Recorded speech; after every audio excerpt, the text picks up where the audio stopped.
I agree with you. I think the West is completely doomed. When you're, what do you see? I know we talked about this last time a little bit, but we talked about it mostly from the perspective of modern women. But in Japan, do you just see an overall better sense of like wellness when it comes to society? Jed, you have no idea. That's why you're traumatized by Miami. Because when I come back here, like, I'm on, like, I've made a joke. I've called my tour right now, like the 2023 trauma dumping tour, because on every podcast I have on separate brands, I meet the crazy girl in whatever podcast, then I meet the freaking plastic surgery monster in Fresh and Fit, and then I'm on Extra'd Out the other day with this chick who, she literally cannot stop crying about her ex-boyfriend in the middle of the podcast. Oh my gosh. And then not she's damaged at all. Yeah, and then she's victimizing us. We're like, you probably need therapy. She's like, if I don't need therapy, I just need you guys that to was like... her therapy. Her talking to you. It was public, but it happened. I just seeing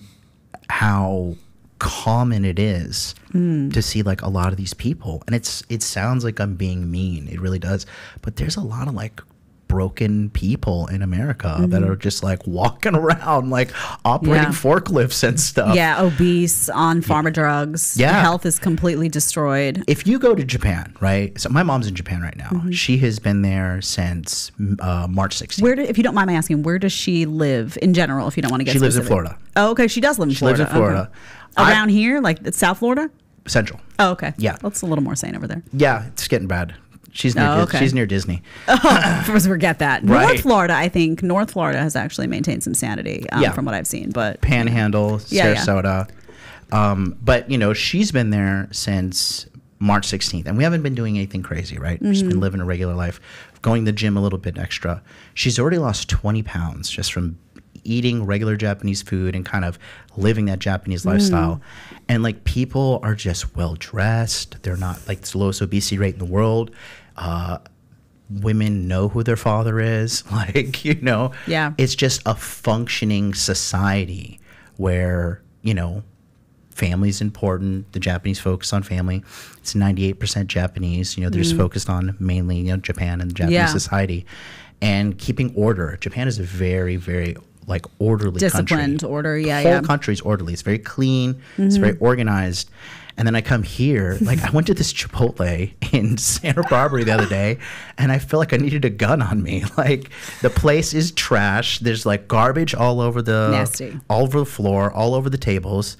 There's like the staff is like laughing and making these huge jokes, and like the whole store is like in turmoil, and everybody's just like, oh, this is fine. Yeah. Like, Do you feel like, sometimes I'll go to somewhere, remote, and trees and peace and all that. My body automatically goes into like a detox. Yeah.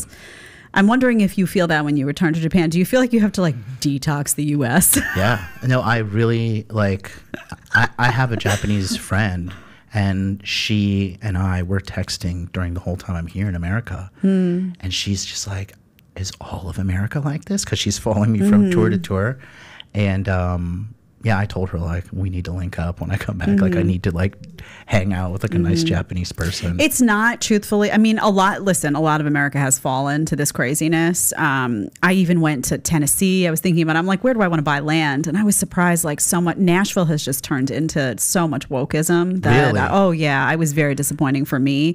I mean, you can go out further in Tennessee and see some normalcy. But wokeism is, like when I say it's a cancer, it's just spreading everywhere. Yeah. I think it's still corrupting the major cities most, particularly the blue cities. But I mean, Texas is getting destroyed by what's happening, with everyone illegally crossing the border. Right. Not only that, I mean, Austin is just bleeding out into everywhere.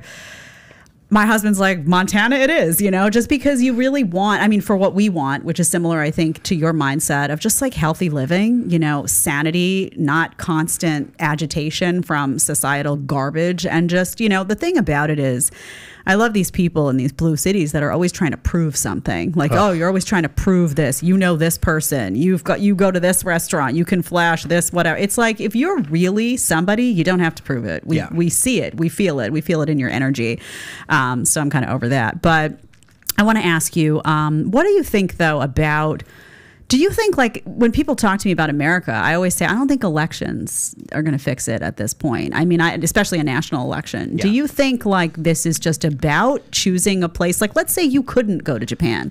Let's say you had to stay here. You didn't have the resources. Not everybody can pick up and just move to another country. It's not easy to do. Mm-hmm. What would you tell guys who are like, I can't just leave the U.S. I have to be here? What is the tip of how to kind of tolerate and you know, fend off this madness and have a normal life here? Yeah, that's a really good question. So what I tell people, no matter what, is like, definitely just focus on keeping any type of toxicity away from you. Mm-hmm. And you have to be vicious. It can be your father, it could be your mother, it could be family, yeah. It could be girlfriend you're dating.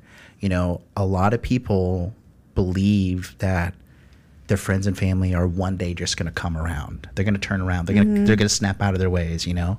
He's going to stop drinking. He's going to stop being fat. He's going to stop using drugs. She's going to stop posting herself on Instagram every 7 seconds, right? Yeah.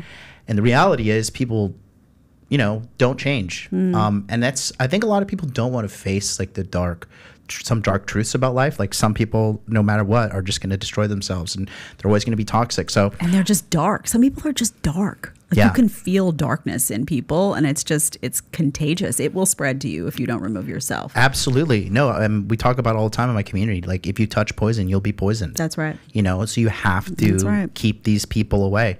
So I protect my peace big time. Like if I notice I'm doing business with clients who are starting to get a little toxic, or anybody who can't control their emotions, like any kind of toxicity, like you have to cut it off. Like the saying, protect your peace, is like 10,000% true. Yeah. Like you have to protect your peace and you have to protect your goodness. Because if you're a good person, right, the thing is, a lot of people who are really good people, they just think everybody else is good. They project their goodness onto people. And then that gets them in trouble because they just always think like, oh, I'm a good person. I take care of my fitness, my money, whatever. This person is just right around the corner from getting well. And reality is not like, you know, you got to give somebody like a 2-3 strike policy and then objectively look at them like, okay, well, they're doing this. I can't have them doing this. Therefore, they can't be in my life. Because if not, they're just going to drag you down with them. Like you have to protect your peace. And then I tell my guys, all men, especially men in America, just live a life of self-improvement. Like I say, money, muscles, game, frame. Try to make more money, try to make more muscles, learn more game, have more frame, which is boundaries and self-esteem. Yep. You know, and then just, you have to create a little bubble of your peace and your financial prosperity in your life, and then like viciously vet people who are trying to get in and kick people out as well. If you like the short clip and want to watch the full episode, click here. And if you want to connect with me one-on-one on Connect, you're going to click right here. Let's get to talking.